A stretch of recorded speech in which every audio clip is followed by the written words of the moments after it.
Rain poured furiously over the city of Crestwood as midnight crept in. The streets were almost empty, except for a single old man named Mr. Harris, limping down the narrow sidewalk after finishing his late-night shift at the bakery. At 72, he should have been resting at home, but life had not been kind. With no children, no savings, and rent constantly rising, he worked every night just to survive. His footsteps echoed through the deserted street, until another sound interrupted the silence. Fast steps, voices, laughter, then dark shadows. 3 young men stepped out from the corner, hoods covering their faces. The tallest one smirked. Well, what do we have here?" he sneered. Mr. Harris froze. His heart pounded. I don't want any trouble," he whispered. "Good," the man said. "Then hand over your wallet." "I don't have much, please. I need it to survive." The second man pushed him hard. He stumbled to the ground, his bag of leftover bread rolling across the wet pavement. "You old people never learn," one of them spat. Before Mr. Harris could react, the tallest attacker raised a metal pipe. But he never got the chance to swing it. A black SUV screeched to a stop at the end of the alley. The doors opened, and a man stepped out, holding only an umbrella. A tall, sharply dressed man in a black coat. Calm, composed, and intimidating. It was Alexander Reed, the billionaire, CEO known across the country for his cold business decisions and even colder personality. The attackers paused. "Mind your business," one of them said. Alexander Reed tilted his head slightly. "That is my business." "What? You don't even know this old man," the tallest one snapped. Alexander walked forward, slowly folding his umbrella. "You're wrong," he said. "This man saved my life 15 years ago." The attackers looked at each other, confused. Mr. Harris blinked, trembling. "Sir?" Alexander gave him a soft nod, then turned back to the gang. "No leave," Alexander said. "Now, and I'll pretend I didn't see anything." The tallest attacker scoffed. "You think we're scared of you?" He lifted the metal pipe again. Alexander sighed. "I was hoping you'd run," he said quietly. The next moment shocked everyone, even Mr. Harris. Alexander moved like lightning. He grabbed the attacker's wrist, twisted it, and the pipe clattered to the ground. With one swift motion, he pushed the man against the wall, knocking the breath out of him. The second guy rushed forward. Alexander sidestepped smoothly, striking him in the stomach with brutal precision. The third attacker tried to flee, but Alexander caught him by the back of his jacket and kicked his legs out from under him. The man hit the ground with a painful thud. Within seconds, all 3 young men were pinned, groaning in pain and unable to stand. Mr. Harris stared with his mouth open. Alexander wasn't just a billionaire. He was trained, highly trained. You fight like a soldier," the tallest attacker groaned. Alexander leaned in and whispered coldly, "I used to be one." The attackers froze. He released them and stepped back. "You have 2 choices," he said. "Leave this city tonight, or stay and face the consequences of choosing the wrong victim."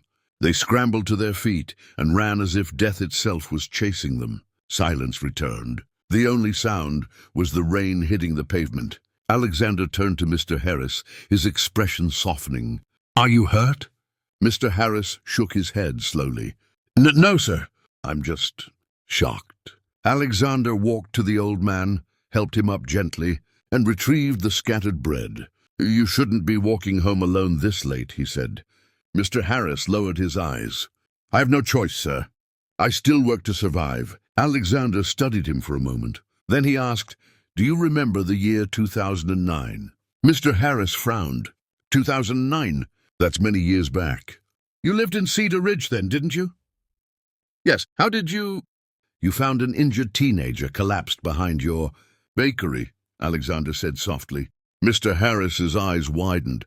He remembered. A young boy, beaten and starving, hiding from trouble he never explained. Mr. Harris had taken him inside, cleaned his wounds, given him bread, and let him sleep near the warm ovens. Was that you?" Mr. Harris whispered. Alexander nodded. "My father died when I was 15, he said. I was angry, rebellious, and on the streets. You didn't know me. You didn't ask for anything. But you helped me." Mr. Harris's eyes filled with tears.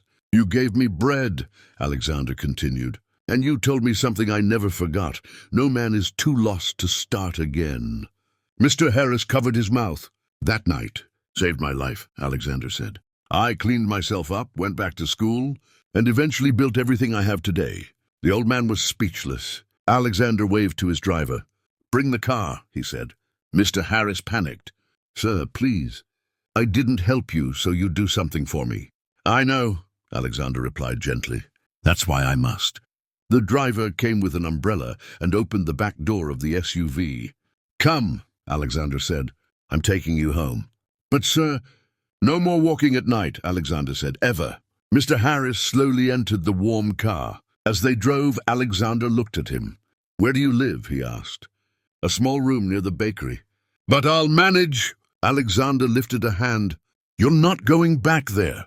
Mr. Harris's heart skipped. I'm giving you something, Alexander said quietly. Something you earned years ago. What? What do you mean? Alexander pulled out a document from the seat pocket and handed it to him. The old man froze as he read the paper. His hands trembled violently. Sir, this is the deed to a house and full financial support for the rest of your life, Alexander said. You will never work again. Mr. Harris's voice broke. Why would you do this? Alexander smiled sadly. Because you saved a boy who had nothing, he said. Now that boy has everything, and he's giving it to the man who showed him kindness. When the world didn't, tears streamed down Mr. Harris's cheeks. He tried to speak, but no words came out. Alexander placed a hand on his shoulder. You showed me humanity, he whispered. Tonight I showed you justice. The SUV pulled into the driveway of a beautiful, fully furnished home waiting for the old man. And Mr. Harris, Alexander added as the driver opened the door, if anyone ever threatens you again, they won't have to deal with the old you helped. He paused. They'll have to deal with me. Mr. Harris stepped out of the car, overwhelmed and speechless, realizing he had gone from nearly dying in a dark alley to being rescued by the very boy he once saved. A billionaire, a protector, a second chance.